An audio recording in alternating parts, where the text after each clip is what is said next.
Minggu terakhir dari bulan November dan kita dituntun oleh satu tema. Untuk hari ini kita akan belajar tentang mengikis sikap narsis, saudara. Baik Bapak Ibu Saudara, kita akan membuka bersama ayatnya dari kitab Filipi pasal kedua, ayat 1 sampai ayat yang ke-11. Dengan penuh hormat saya mengundang Bapak Ibu Saudara untuk boleh membacakan ayat yang genap. Dan saya akan membacakan ayat yang ganjil, kita akan bergantian seterusnya sampai di ayat yang ke-11, saudara. Filipi 2 ayat 1 sampai 11 yang merupakan ayat tuntunan firman Tuhan hari ini. Perikopnya dikatakan nasihat supaya bersatu dan merendahkan diri seperti Kristus. Ayat 1 dikatakan, jadi karena dalam Kristus ada nasihat, ada penghiburan kasih, ada persekutuan roh, ada kasih mesra dan belas kasihan. Ayat 2.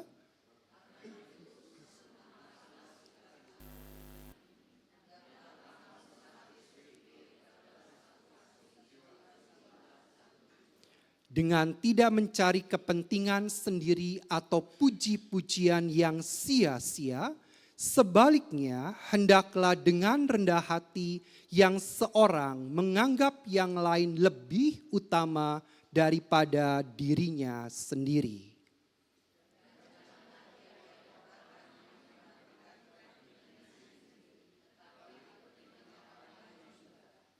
Hendaklah kamu dalam hidupmu bersama menaruh pikiran dan perasaan yang juga dalam Kristus Yesus.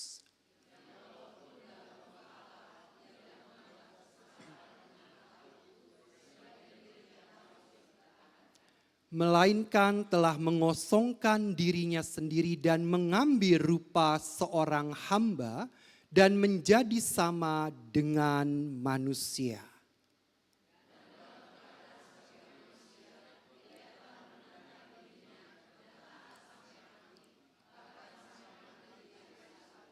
Itulah sebabnya Allah sangat meninggikan dia dan mengaruniakan kepadanya nama di atas segala nama.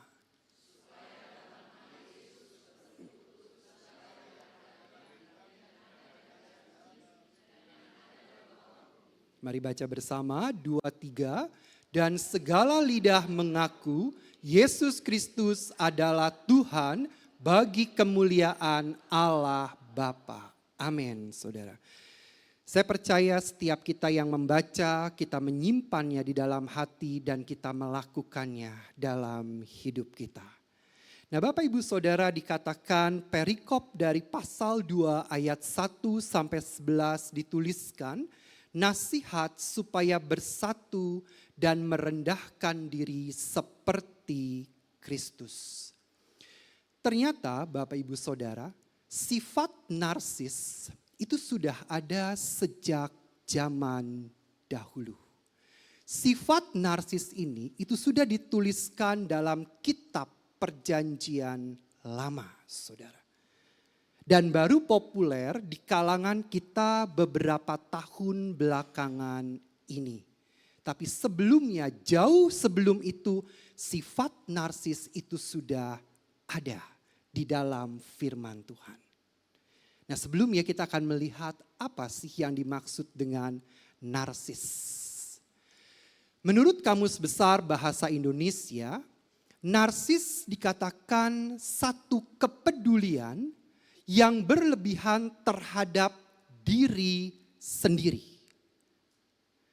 Yang ditandai dengan sikap arogan, percaya diri berlebih, dan egois, saudara. Jadi narsis itu berbicara tentang diri kita sendiri. Kita menilai diri kita sendiri itu lebih dari apa yang seharusnya. Dikatakan ditandai dengan sifat arogan ada kesombongan, percaya diri kita over, jadi orang yang over confidence, dan egois, saudara. Pada tingkat yang lebih lanjut, saudara, narsis dapat berkembang menjadi masalah kesehatan mental.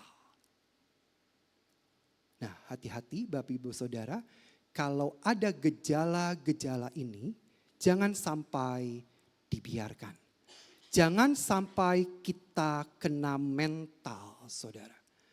Menjadi satu masalah kesehatan mental atau gangguan kepribadian narsistik. Jika kepedulian pada diri sendiri ini sangat tinggi dan kurangnya empati terhadap orang lain. Jadi senternya itu harus selalu saya. Pusatnya itu harus selalu saya. Semuanya harus terfokus kepada saya. Itu narsis, saudara. Kalau ini berkembang pada tingkat yang lebih lanjut, ada satu gangguan mental, saudara. Kita tidak menyadari dan dunia menganggap hal ini sesuatu yang normal saat ini. Karena apa? Karena sifat ini diterima oleh sebagian besar orang. Jadi biasa, dia si narsis. Malah kita ketawa-ketawa kalau diomong narsis. Narsis lu. Kita ketawa, saudara. Dia tidak tahu bahwa narsis itu adalah satu gejala gangguan mental.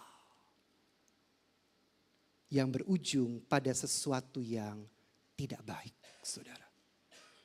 Kalau kita menilai diri kita terlalu lebih dari orang lain, itu sudah narsis. Kita menganggap diri kita lebih mampu dari orang lain, itu sudah narsis, saudara.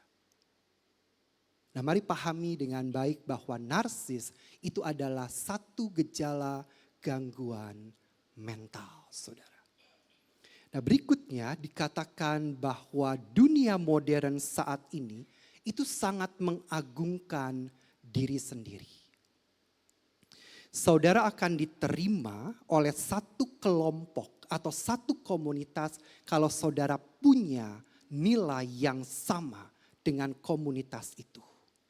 Saudara akan dihargai oleh satu komunitas atau satu kelompok tertentu kalau saudara bisa masuk pada komunitas itu dengan gaya, style yang mereka sudah tentukan. Ada standarisasi dari kehidupan mereka. Dunia modern mengajarkan seperti itu. Kalau kamu cantik, kamu diterima. Kalau kamu pintar, kamu diterima. Kalau saudara berharga, dikatakan saudara itu dikatakan cantik, pintar. Pokoknya semua yang ada pada diri saudara itu diterima oleh dunia ini. Tapi Tuhan tidak mengajarkan itu. Amin, saudara. Yang Tuhan ajarkan adalah kita harus punya satu sikap kerendahan hati. Dunia boleh ajarkan bahwa mengagungkan diri sendiri, tapi Kristus mengajarkan sikap kerendahan hati. Katakan bersama, kerendahan hati. Sesuatu yang tidak mudah untuk dilakukan. Amin, saudara. Kenapa? Itu menyangkut harga diri kita. Itu menyangkut nilai kita. Itu menyangkut siapa kita. Kerendahan hati itu siap untuk menerima sesuatu yang mungkin kita pikir itu tidak baik untuk diri kita. Paulus menasihati kepada jemaat di Filipi agar mengikis sikap egois dengan meneladani Kristus. Nah, apa teladan Kristus? Kerendahan hati dan belas kasihan. Oleh sebab itu, kembali kalau kita kepada definisi dari KBBI, narsis itu tidak punya sikap empati terhadap orang lain. Tidak ada belas kasihan terhadap orang lain. Itu dikatakan narsis. Tuhan ajarkan supaya kita punya sikap kerendahan hati dan belas kasihan. Itu yang Tuhan ajarkan, saudara. Jangan sampai kita narsis seperti Nebukadnezar. Nebukadnezar itu salah satu pribadi yang narsis, saudara. Kalau saudara baca, akhir hidup dari Nebukadnezar itu tidak berujung dengan kebaikan. Iblis, setan, saudara. Kenapa Tuhan buang? Dia narsis, saudara. Dia mau menyamai dirinya seperti Tuhan. Sesuatu yang berlebih dari kehidupan kita berujung pada sesuatu yang tidak baik. Itu sebabnya Tuhan berikan standarnya di dalam firman Tuhan. Ada 3 hal yang akan kita bahas pada pagi siang hari ini untuk kita dapat mengikis sikap narsis, saudara. Yang pertama dikatakan menggunakan pemberian Kristus. Paulus mendorong jemaat di Filipi untuk hidup sehati sepikir sebagai bukti menerapkan kasih Kristus. Setiap pemberian baik dari Tuhan yang kita terima dalam kehidupan ini, itu harus dikembalikan untuk kemuliaan Tuhan. Setuju, saudara? Setiap hal baik yang kita terima dalam hidup kita dari kerajaan Allah, itu harus dikembalikan untuk kemuliaan Tuhan. Saudara punya talenta, saudara punya kemampuan lebih. Saudara dipercayakan sesuatu yang lebih, saudara. Saudara harus kembalikan itu untuk kemuliaan Tuhan. Kalau itu dikembalikan untuk kemuliaan Tuhan, saya yakin dan percaya, saudara, tidak ada orang yang merasa dirinya lebih atau dirinya kurang. Semuanya merasa pas standarnya itu ada di hadapan Tuhan Yesus. Semua bisa mengatakan saya pribadi yang diterima oleh Tuhan. Saya pribadi yang berharga diterima oleh Tuhan. Tidak ada orang lagi minder, saudara. Tidak ada orang lagi merasa saya kurang dari yang lain, saudara. Saudara ditempatkan pas pada porsinya. Saudara diberikan pas pada kapasitasnya. Tinggal bagaimana kita menggunakan pemberian Kristus itu. Adakah kita menerapkan kasih Tuhan ketika kita menerima sesuatu yang baik dalam hidup kita. Termasuk berkat-berkat materi yang kita terima. Adakah itu kita gunakan untuk kepuasan diri kita sendiri? Atau adakah kita bisa berbagi dengan apa yang Tuhan taruhkan dalam hidup kita? Mari gunakan pemberian Kristus untuk kemuliaan Allah. Filipi pasal 2 ayat 1 sampai 2 dikatakan kembali, jadi karena dalam Kristus itu ada nasihat, saudara. Ada penghiburan, kasih, ada persekutuan roh, dan ada kasih mesra dan belas kasihan. Itu ada di mana, saudara? Di dalam Kristus. Karena itu sempurnakanlah sukacitaku dengan ini, hendaklah kamu sehati sepikir dalam satu kasih, satu jiwa, satu tujuan. Nah, latar belakang penulisan dari kitab Filipi ini, saudara, pada ayat 1 dan 2 itu dituliskan karena ada masalah perpecahan. Dikarenakan apa, saudara, perpecahan itu? Keegoisan. Perpecahan terjadi karena keegoisan di antara anggota jemaat di Filipi. Mereka cenderung mempertahankan kepentingan sendiri dan mencari puji-pujian yang melemahkan persatuan mereka. Kalau sudah ada keegoisan, saudara, itu awal dari keretakan. Suami istri yang egois, saudara. Keluarga yang egois tidak memperhatikan satu dengan yang lain, itu merupakan benih keretakan, saudara. Saudara sangat egois dengan hidup saudara. Kita sangat egois dengan pribadi kita, itu merupakan awal keretakan, saudara. Kalau ini dibiarkan lebih lanjut, terjadilah suatu perpecahan, saudara. Itu sebabnya Rasul Paulus menasihati jemaat di Filipi untuk mereka satu hati, satu pikir, satu jiwa, satu tujuan. Itu sebabnya Rasul Paulus berkata, karena dalam Kristus ada nasihat. Ada penghiburan kasih, saudara. Ada persekutuan roh. Dan ada belas kasihan. Pentingnya satu kesatuan hati, pikiran, dan kerendahan hati di antara umat Tuhan. Kalau semua berfokus kepada diri kita sendiri, kita cari kepentingan kita sendiri, kita cari apa yang enaknya untuk saya, kita mencari apa yang menguntungkannya untuk saya. Semua itu terjadi karena egoisnya kita, saudara. Ketika semua berkata, semua baiknya begini untuk saya. Saya melihat sisi ini baiknya untuk saya begini. Disitulah kita mulai tidak peduli dengan orang lain. Ketika kita mulai tidak peduli dengan orang lain, mulailah muncul perpecahan, saudara. Dalam satu komunitas, kenapa hal ini bisa terjadi? Karena egoisme kita yang sangat tinggi, saudara. Narsis itu ditandai ketika kita mulai egois dengan kepentingan orang lain. Kita tidak bisa melihat kepentingan orang lain. Kita tidak bisa membaca situasi, saudara. Yang penting saya diuntungkan, saya tidak menderita kerugian. Yang lain saya tidak peduli, saudara.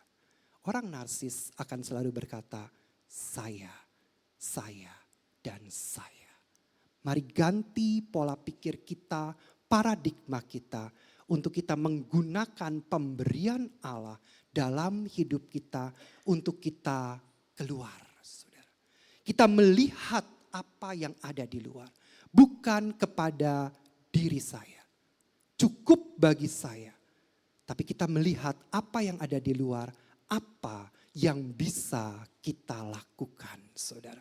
Itu kita harus kembangkan dalam hidup ini. Supaya jangan ada sifat narsis yang lambat laun tidak kita sadari mulai muncul dalam kehidupan kita. Satu cara untuk menjaga unity adalah kerendahan hati. Tidak ada cara lain, saudara. Kepintaran kita, strategi kita, semua yang kita punya tidak akan bisa untuk menjaga unity. Hanya ada satu, yaitu kerendahan hati. Di mana ada kerendahan hati, pasti ada unity. Kenapa? Satu dengan yang lain bisa mengerti, satu dengan yang lain bisa menerima. Amin, saudara. Orang yang rendah hati, dia pasti bisa unity dengan yang lain. Tapi orang yang egois, dia akan berkata, tunggu. Kalau itu membawa kebaikan untuk saya akan lakukan. Tapi kalau tidak ada keuntungan apapun yang saya peroleh, maaf, saya tidak bisa. Karena itu, mari kita bangun kerendahan hati kita di dalam satu komunitas yang Tuhan berikan dalam hidup kita. Dalam wadah gereja lokal, saudara. Ketika ada kerendahan hati, maka akan ada satu unity, saudara. Dan unity ini luar biasa. Ketika kita bergerak keluar, ada jiwa-jiwa yang dimenangkan. Amin, saudara. Tidak ada penuaian jiwa tanpa unity, saudara. Semua bergerak sendiri-sendiri, tidak akan ada penuaian jiwa. Tapi ketika ada satu kesatuan hati, disitulah rahmat, kasih, kebaikan Tuhan turun atas kehidupan kita, saudara. Pemberian Kristus digunakan bukan untuk meninggikan diri, melainkan untuk memperkuat dan memperkokoh tubuh Kristus. Luar biasa, saudara. Jadi apa yang Tuhan beri dalam hidup kita, sesuatu yang baik yang surga anugerahkan dalam hidup kita, itu bukan untuk kebanggaan diri kita. Bukan untuk pride diri kita sendiri, saudara. Tapi itu harus digunakan untuk membangun tubuh Kristus, saudara. Kasih Kristus harus menjadi satu dasar atau landasan dalam satu relasi dan bukan pencarian pengakuan pribadi. Ketika kita minta pengakuan orang bahwa saya hebat, saudara, maka kita tidak punya kasih Kristus. Kita hanya sedang mencari puji-pujian yang sia-sia untuk mengakui eksistensi diri saya diakui oleh orang lain. Hebat loh. Firman-Nya luar biasa. Pendetanya luar biasa. Ketika kita dipuji seperti itu, worship leader-nya luar biasa. Sampai saya merinding kalau nyanyi. Sampai saya merasakan hadirat Tuhan yang begitu luar biasa ketika menyanyikan pujian. Wah, luar biasa. Pokoknya kalau worship leader-nya ini pasti saya akan datang. Ketika ada puji-pujian yang sia-sia dan itu tidak dikembalikan untuk hormat, kemuliaan nama Tuhan, kita sedang menjadi orang yang mengakui keberadaan diri kita lebih dari yang lain. Jadi jangan sampai dasarnya itu salah, saudara. Dasar kita berelasi itu bukan pengakuan diri sendiri. Bukan karena saya diterima. Tapi karena kasih Allah yang menerima keberadaan setiap kita. Amin, saudara. Keberadaan saudara dan saya di tempat ini diterima karena kasih Allah. Bukan ditentukan pakaian apa yang saudara pakai. Bukan ditentukan dari brand apa saudara memakai tas hari ini. Tidak, saudara. Kita bukan kelompok sosialita yang harus sama. Semua pakai Hermes bag, semua pakai tas Hermes, saudara. Yang harganya 200, 500 sampai 1 M. Tidak, saudara. Tidak bicara kelompok-kelompok seperti itu. Tapi keberadaan saudara dan saya diterima karena salib Kristus. Amin. Bukan siapa saudara dan siapa saya. Kalau siapa saya di hari ini, saya tidak akan banyak diterima, saudara. Mungkin keluarga saya pun tidak menerima. Tapi karena kasih Kristus, saudara dan saya diterima. Amin. Jangan sampai salah ketika kita punya fondasi, saudara. Fondasinya adalah bukan, kamu cantik, ayo masuk kelompok saya. Bukan. Kamu pintar, kamu kaya, ayo masuk kelompok saya. Bukan. Tapi karena kamu berharga di dalam kasih Kristus, mari masuk. Kami menerima semuanya dengan hati terbuka. Bukan karena pengakuan diri sendiri. Katakan kanan kiri, jangan cari pengakuan. Jangan cari validasi kalau kata anak-anak Gen Z sekarang ya. Divalidasi dulu dong, cocok nggak gitu ya. Akreditasi kalau kampus saudara. A, B, C terdengar atau masih belum saudara. Jangan sampai ada akreditasi dalam hidup kita. Berikutnya saudara. Mengapa kasih Kristus harus menjadi satu dasar dalam membangun hubungan atau relasi? Ini adalah perintah yang utama dan terutama, saudara. Dikatakan, jawab Yesus kepadanya, kasihilah Tuhan Allahmu dengan segenap hatimu dan dengan segenap jiwamu dan dengan segenap akal budimu. Dikatakan itulah hukum yang terutama dan pertama. Dan hukum yang kedua yang sama, berarti setara dengan yang pertama, ialah kasihilah sesamamu manusia seperti dirimu sendiri.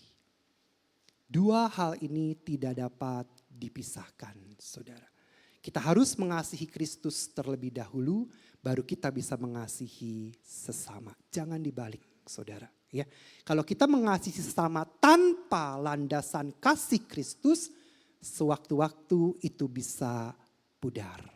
Tapi ketika kita punya kasih Kristus sebagai landasan utama, baru kita bisa mengasihi sesama. Jadi kasih yang kita berikan adalah kasih yang tulus dan murni, tanpa ada sesuatu dalam apa yang kita lakukan, saudara. Landasan ini harus menjadi landasan orang percaya yang benar-benar sungguh-sungguh percaya kepada Tuhan. Yesus mengajarkan bahwa mengasihi Allah dan mengasihi sesama adalah dua hukum yang sama pentingnya dan tidak dapat dipisahkan, saudara. Kalau kita mengasihi Yesus, kita pasti mengasihi sesama, saudara. Jadi yang vertikal dulu. Kalau salib kan lebih panjang yang vertikal, saudara. Hubungan relasi kita dengan Tuhan itu harus baik, saudara. Harus benar, saudara. Baru kita bisa keluar untuk mengasihi sesama. Dasarnya harus benar, saudara. Kalau tidak dasarnya benar, yang dikhawatirkan adalah kita akan mengungkit ketika orang tersebut mulai tidak baik dengan kita, mulai mengata-ngatai kita, saudara. Tapi kalau kasihnya benar, terserah orang mau ngomong apa, yang penting saya mengasihi dengan tulus. Dia mau terima, dia tidak terima, terserah dia, saudara. Tapi dasar kita adalah kasih Kristus. Katakan bersama, kasih Kristus. Hal yang kedua, saudara, kita harus mencari kepentingan Kristus. Tadi yang pertama, kita harus menggunakan pemberian Kristus. Yang kedua, kita harus mencari kepentingan Kristus. Jadi apa yang kita cari di dunia ini, saudara, itu ujungnya harus berakhir dengan kepentingannya Kristus. Apa yang kita usahakan di dunia ini, ujungnya itu harus berakhir dengan kepentingan Kristus. Nah, tidak mencari kemuliaan diri, tetapi kemuliaan Kristus. Hal yang menunjukkan kerendahan hati di dalam pelayanan. Tadi saya sudah singgung di depan, dalam satu komunitas kalau tidak ada kerendahan hati, pasti mencari kepentingan diri sendiri. Karena egois akhirnya pecah, akhirnya terjadi perpecahan. Tapi ketika kita mencari kepentingan Kristus, setiap pribadi sadar untuk mencari kepentingan Kristus, pasti di situ kita akan lihat apa yang harus saya lakukan untuk Tuhan. Bukan apa yang saya harus lakukan supaya diri saya dipuji. Apa yang harus saya lakukan supaya diri saya diterima. Tapi apa yang harus saya lakukan untuk kemuliaannya Tuhan, saudara. Ayat 3 dan 4 dikatakan, dengan tidak mencari kepentingan sendiri atau puji-pujian yang sia-sia, sebaliknya hendaklah dengan rendah hati yang seorang menganggap yang lain lebih utama daripada dirinya sendiri. Dan janganlah tiap-tiap orang hanya memperhatikan kepentingannya sendiri, tetapi kepentingan orang lain juga, saudara. Amin, saudara. Ayat 3 dan 4 berkata, jangan cari kepentingan sendiri atau puji-pujian yang sia-sia. Slide berikutnya. Rasul Paulus menekankan agar mengutamakan orang lain karena melihat kepentingan sesama lebih penting daripada ambisi pribadi. Yesus yang rela mengorbankan diri, kita pun dipanggil menyangkal diri demi orang lain. Nah, kita akan melihat cara untuk kita bisa mengutamakan kepentingan Kristus. Yang pertama adalah kasih Kristus itu harus menjadi dasar yang teguh. Untuk kita dapat mengerti kepentingan Kristus, kita harus punya kasih, saudara. Tanpa adanya kasih di dalam diri kita, pasti sifatnya kepada pribadi sendiri. Tapi ketika kasih Kristus memenuhi hidup kita, kita bisa melihat apa yang menjadi kepentingannya Kristus.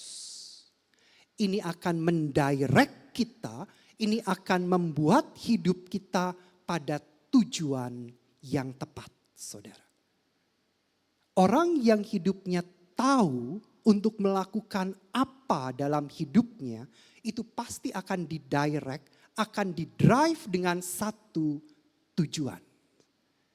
Karena kalau dia tidak mengerti hidupnya, dia tidak punya tujuan hidup, saudara. Oleh karena itu, mari milikilah kasih Kristus. Ini yang akan memimpin seluruh kehidupan kita, saudara. Ketika ada kasih Kristus, maka sikap egois itu akan terkikis, saudara. Sadar atau tidak, kita akan mulai mengikis sikap egois kita. Karena kita punya destinasi terakhir adalah ini kepentingan Kristus. Bukan kepentingan kelompok, apalagi kepentingan pribadi saya. Jadi destinasi akhirnya adalah kepentingan Kristus. Dasarnya kasih Kristus. Baru dari hal ini kita menjadi teladan bagi orang lain. Kita menjadi satu role model bagi orang lain, saudara. Luar biasa. Ketika ada Kristus dalam diri kita, maka orang melihat melalui diri kita kemuliaan Allah itu hadir dalam hidup kita. Kita menjadi pribadi yang dinanti-nantikan. Kita menjadi pribadi yang diterima, saudara, oleh setiap orang. Karena apa? Karena kita bawa kasih Kristus. Kita tidak bawa kemampuan kita. Kita tidak bawa kepandaian kita. Tapi kita bawa kasih Allah. Itu yang mentransfer, saudara. Itu yang ditransfer. Ketika itu diberikan, saudara. Orang penuh dengan kasih Tuhan. Apakah hidup kita didrive oleh kasih Tuhan? Atau hidup kita didirect oleh kepentingan dan egoisme kita sendiri? Mari renungkan baik-baik supaya jangan ada benih narsis yang akan mengganggu kehidupan mental kita. Orang narsis tuh kalau gak dipuji dia resah, saudara. Kok gak ada yang muji saya ya hari ini? Apa yang salah dengan saya? Kok gak ada yang ngomongin saya cantik ya? Apa yang salah dengan saya? Dia akan cari pengvalidasian diri, saudara. Karena dia narsis, saudara. Ntar foto, cekrek. Di WC foto, cekrek. Di WC foto, saudara. Bingung saya kalau di WC foto. Foto kan tempat-tempat yang bagus gitu ya. Mungkin WC-nya bagus sekali saudara, jadi foto saudara. Ya gak apa-apa sih, gak ada salahnya, gak apa-apa. Cuma agak bingung aja buat saya di WC tuh foto gitu. Karena saya suka tanya ke murid, kamu foto di WC? Iya. Emang kenapa sir? Estetik ya? Enggak sih, biasa aja. Kalau dibilang estetik dia bilang, oh bagus kan sir foto saya. Enggak, biasa aja. Malah kalau bisa di-delete tuh, kok foto di WC, gak bau apa? Enggak estetik ini sir, bagus lihat tuh fotonya. Wajahnya kan gak kelihatan, yang kelihatan handphone doang. Ngapain foto wajah yang gak kelihatan, saya bilang. Foto tuh wajah, foto kok handphonenya yang difoto. Aneh. Nah sifat-sifat ini saudara, kita harus perhatikan, ini sudah mulai masuk dan merasuk ke Gen Z saudara. Kalau ini dibiarkan saudara, ini generasi saudara. Generasi ini menjadi generasi yang buat saya dalam tanda kutip mengerikan saudara. Karena semuanya berfokus ke diri kita sendiri. Enggak apa-apa saudara, kalau mau foto di WC foto-foto aja enggak apa-apa ya. Enggak ada masalah. Cuma buat saya aneh yang difoto bukan wajahnya tapi handphonenya gitu. Nah itu jadi buat saya mana wajah kamu? Enggak ada. Estetik kan? Enggak saya bilang.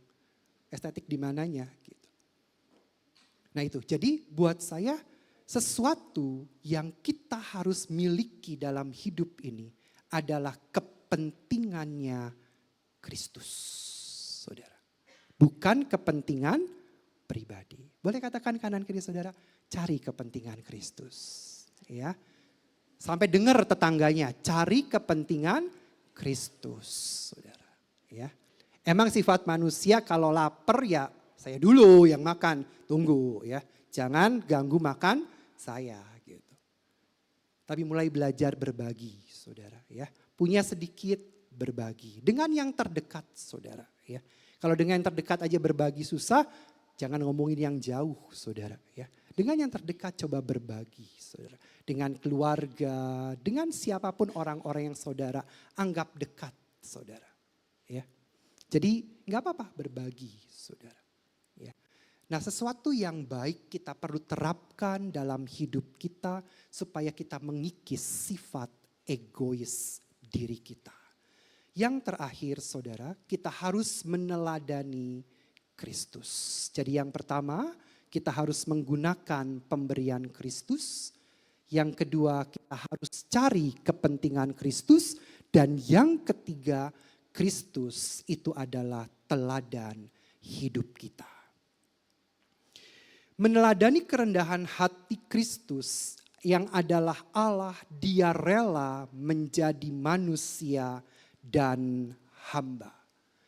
Meneladani ketaatannya, ia taat sampai mati di kayu salib. Menunjukkan keteladanan tanpa pamrih, saudara. Kalau Kristus dia egois, saudara, kita nggak ada hari ini, saudara.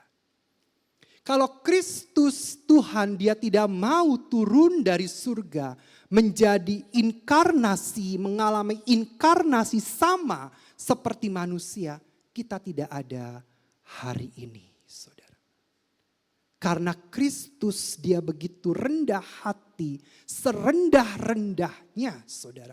Dia mau mengosongkan dirinya, bahkan sampai mati di atas kayu salib untuk saudara dan saya. Kita ada hari ini. Kita ada hari ini bukan karena kita, tapi karena ada Kristus yang berkorban untuk saudara dan saya. Anak-anak bisa kuliah sampai tingkat tertinggi karena ada orang tua yang berkorban, saudara. Orang tua yang rela, saudara, untuk mengurangi mungkin jatah makan mereka. Mereka berusaha supaya anaknya bisa menempuh jalur pendidikan terbaik, saudara. Ada teladan dalam hidupnya. Kita punya teladan yang luar biasa, Yesus Kristus. Kita saja bangga dengan orang tua kita, saudara. Tapi lebih dari itu, kita punya teladan Tuhan Yesus, saudara. Kalau dia tidak mau merendahkan diri dan berinkarnasi, saudara, kita tidak ada hari ini seperti ini, saudara. Dalam keadaan yang sangat baik, saudara. Kita tidak ada sampai saat ini.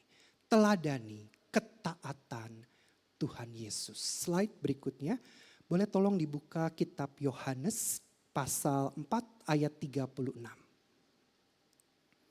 Yohanes pasal 4 ayat 36.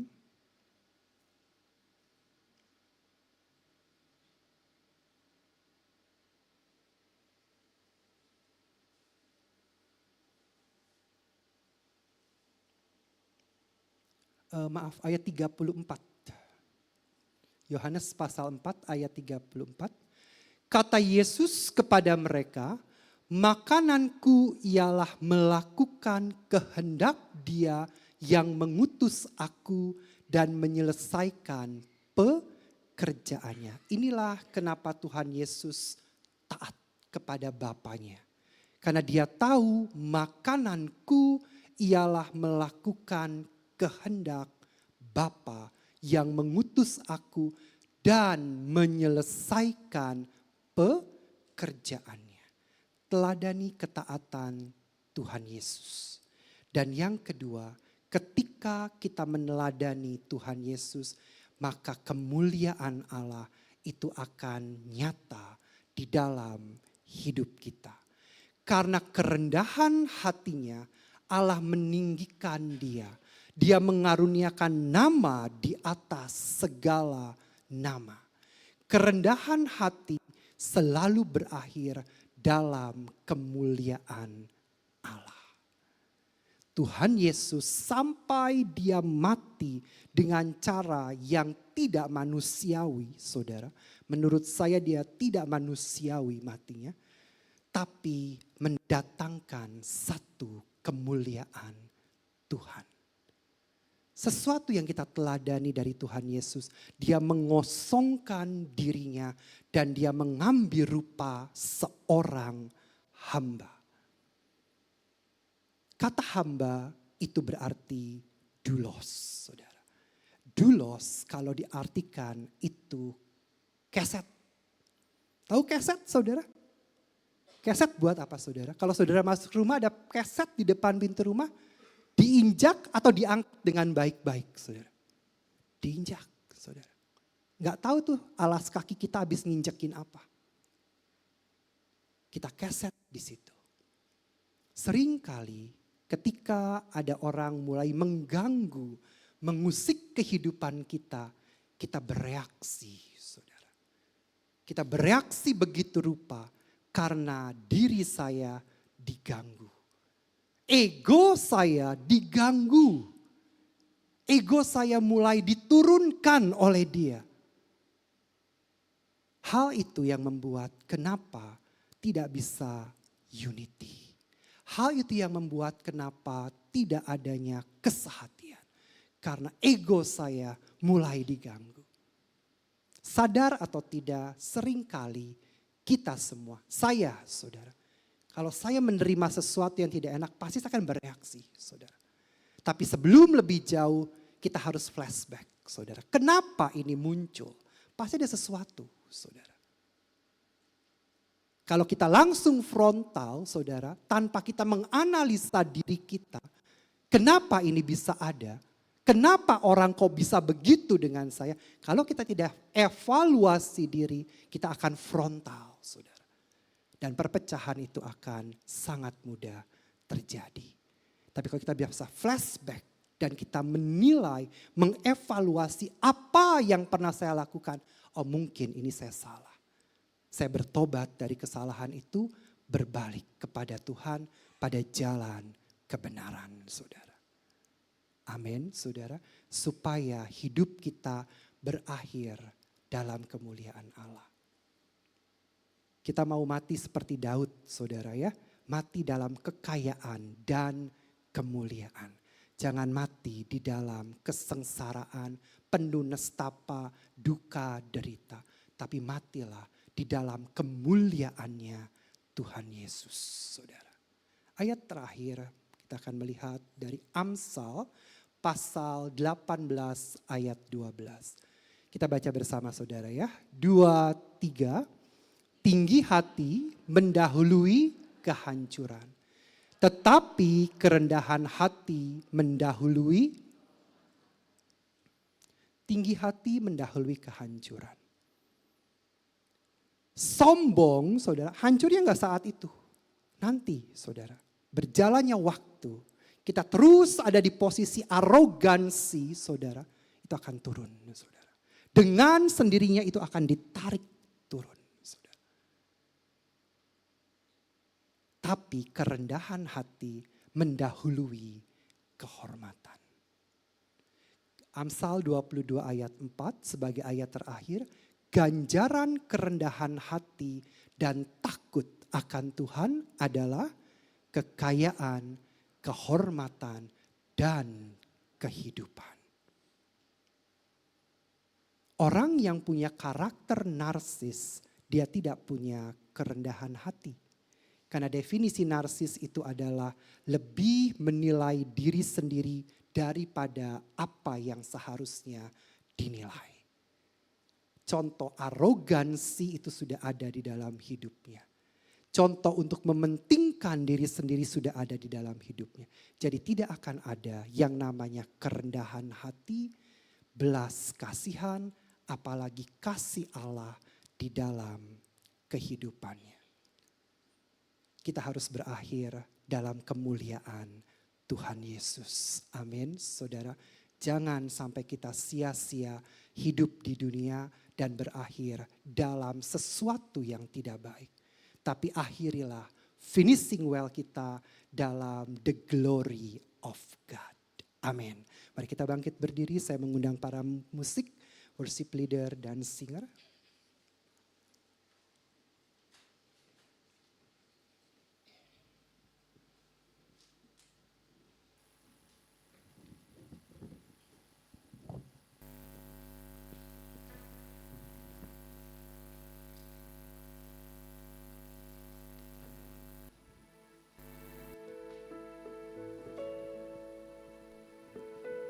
Kita kasih satu pujian, saudara. Jadikan kami sehati